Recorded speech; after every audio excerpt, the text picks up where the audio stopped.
ఎవరు నన్ను అక్కడ తీసుకెళ్ళవా? అక్కడ ఒక్క రోజన్నా తినాలనిపిస్తుంది. ఈ మ్యారియట్ హోటల్ కొత్తగా ఓపెన్ చేస్తున్నారండి తిరుపతిలో. పోంగానే ఒక వెల్కమ్ డ్రింక్ ఇచ్చినారు. లోపల వ్యూ భలే ఉంది కదా. స్టే చేసేదానికి రూమ్స్ కూడా ఉన్నాయి. ఎంత తీసుకుంటారో నాకైతే తెలియదు.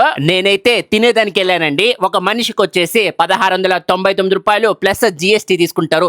ఎంత కావాలంటే అంత నాన్ వెజ్ బఫెట్ తినొచ్చండి. ఒక ప్లేట్ నిండా ఆడుండే స్వీట్లన్నీ వేసుకుని వచ్చి తినేస్తే నేనైతే ఆడ ఎన్ని ఐటెంలు ఉన్నా ఫస్ట్ పానీపూరి తినాల్సిందే. ఇంత డబ్బులు కట్టి ఇంత పెద్ద 5 స్టార్ హోటల్ కి వచ్చా రసమన్నం తింటాంది మాధవి. ఇంత పెద్ద బ్రెడ్ ని ఎట్ట తింటారా నాయన? దాన్ని పక్కన పెట్టేసా మిగిలినవి తినేస్తే కొత్తు పరోటా నిందా వేడి వేడిగా కోడిగుడ్లేసా బాగా అప్పటికప్పటికే లైవ్ లో చేయించాడండి. కట్టిన డబ్బుకి న్యాయం చేయాలని చెప్పేసా అన్ని ఒక్కొక్కటిగా వేసుకొచ్చేసానండి ప్లేట్ లో. రకరకాల వెజ్ స్టార్టర్లు కూడా ఉన్నాయి. నేనైతే ఏం తాకలేదండి. ఉత్త నాన్ వెజ్ స్టార్టర్లు వేసుకుని వచ్చేసా. కానీ మష్రూమ్ మాత్రం వేసుకున్నానండి. నాకు మష్రూమ్ అంటే భలే ఇష్టము. ఇంకా చేపల కూర, మటన్ కూర, రైస్ అబ్బా ఇంకా చాలా ఉన్నాయండి. నేనైతే సగమే తిన్నా. ఫుడ్ టేస్ట్ కూడా చాలా బాగుందండి. నేనైతే ఎక్కువగా నాన్ వెజ్ కేకులు స్వీట్లే తినేస్తే పైన స్విమ్మింగ్ పూల్ కూడా ఉందండి. అడ్రస్ వచ్చేసి తిరుచానూరు దగ్గర అండి.